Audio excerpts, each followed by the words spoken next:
Way. This is what race fans have been waiting for the past 2-3 seasons now, when the Mercedes just dominated, and we had internal competition between Rosberg and Hamilton. It's no longer the case now.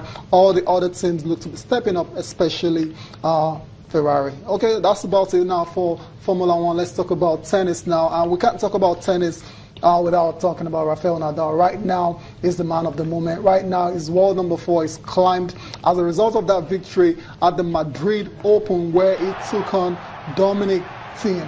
Cecilia, it wasn't exactly plain sailing, especially the first set, which went into a tie-break. 7-6, he won it. Yep. But the second set, Nadal just simply, overpowered his opponent. Yeah, he knew that. I think for Thiem, I'll give it to him. You've never had someone who gets to lose to an opponent. I'll be happy because in Barcelona, it was straight 6-4, 6-1, so and that was better, it. Right? But this time, I did a lot better, taking him to tie breaks in the first set. That alone, I think he will have the opportunity to tell everyone that actually, he played the game compared to what Djokovic did, what Nadal did to Djokovic in the semi-final. I had to bring that in because when you've been losing to someone for 2 years, I mean, since 2014, the French Open, that was the last time and all that he won, against Djokovic. So this time around, he took him out. I mean, so clinical, But this time around, they had someone, who was able to fight, and that alone. So it was actually a hard fought victory for him. Correct. Very, very difficult for him to win. But then he won it as the king of clay. But then, he's unstoppable. Then bottom line is it's just incredible. And we'll come back to it later to show you the level of dominance of Nadal so far this year on clay. But right now is the man. What do you make of that trophy, though? That's beautiful, unique. Nice. Yeah, unique, very nice. Right? Yeah, quite unique. We're talking about the dominance of Rafael Nadal on clay this year. Amazing record.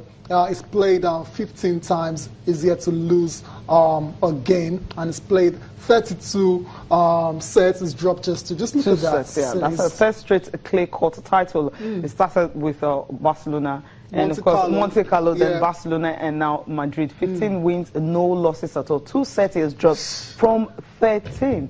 I mean, you just look at him, and it's so incredible. I remember when the last time, Roger Federer defeated him and all that. The last game from the hard court. Don't worry, you have your time, and he's having it right now, and that's why he even surpassed him. He's moving to 4th now, ahead of the French Open, and Roger Federer had to drop to 5th because he hasn't played since the clay court season started. So he's just saving his strength for his usual main thing. But just give it to this man, what he's done so far in tennis. I mean, at that time, I felt, okay, when Novak Djokovic and Andy Murray came up and all that, they're in their 30s now. They're just 30. Okay, now take a look at this title. 1,000 leaderboard. I mean, the 1,000 ATP series basically is next only to the Grand Slams. Yes. It's next only to the majors. And look at the guys on top. Rafael Nadal is on 30, so that win in Madrid, is equaled Novak Djokovic had at the top, 30 as well too, and you have Federer on 26 and Andre Agassi, the great one, 17, and Murray somewhere down there on 14, and Pete Sampras on 11. I mean, this is a long shot. I was talking about the fact that Andy Murray, Novak Djokovic, they're 30s now. I mean, Andy Murray celebrated his 30th birthday just a few days ago. Well, if you look at their age and look at the guys who are dominating, it's not Novak Djokovic, it's not Andy Murray, it's Roger Federer and Rafael Nadal. So it tells you a whole lot. I mean, we were thinking these young guys wouldn't be dwindling, but right now, from one indication, I mean, they're dwindling. Why the older guys actually, surging forward? Yeah, incredible. I mean, it's like a time machine has been put in place here now, and we're going back to the era where Roger and Nadal. I wouldn't exactly. The rivalry. I mean, Roger is getting on the beat, but Nadal is still relatively young. But it looks like we're just, seeing that rivalry, that great rivalry. The time when they actually dominated and tennis looks to be coming back again. So we'll see if anyone can actually stop Rafael Nadal. But before then, let's go and take his reaction, post-match reaction from Rafael Nadal and Dominic Thiem.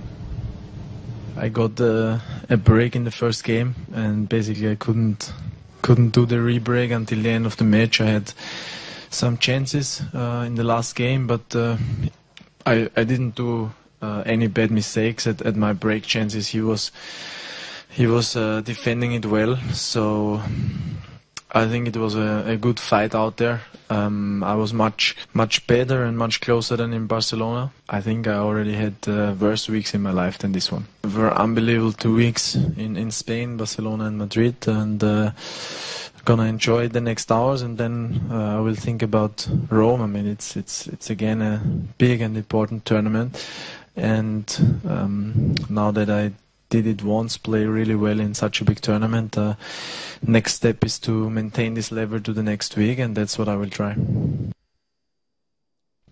Yeah, beaten finalist Dominic Thiem from Austria, because even though he lost to Rafael Nadal in the Madrid Open final, he's been able to rise to world number 7 based on his performance in the Spanish capital. So all the best to Dominic Thiem as he gets ready for the Rome Masters. Let's move on now and talk about golf, the Players' Championship.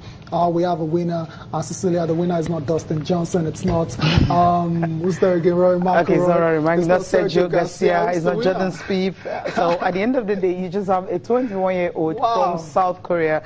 I mean, his English is not too perfect, but then he's so good. I mean, he's becoming the youngest player to actually do this. You know what it means for you to be 21, you're shooting the 3 under, but 16 on the final day at Sawgrass, and you're winning a championship, finishing 10 under, replacing Adam Scott as the youngest player ever to win at the Players' Championship. You know, we talked about the fact that this is the tournament for the champions. Yeah. But they're having just on a young player from South Korea coming in and dusting everyone and just nicking it. JB Holmes was the one who was leading overnight, and you felt, okay, JB Holmes is the guy you're going to give it to. But then this guy just came from nowhere, and before you know it, he just had to, you know, be very hard to put it now. He was, you know, he was not just cautious about what he was doing. Yeah. You know, he didn't allow the big names around him to get to him, and he just went on and he got it. Siwoo Kim displayed composure beyond his years to clinch a 3-shot victory at the Players' Championship as Ian Poulter's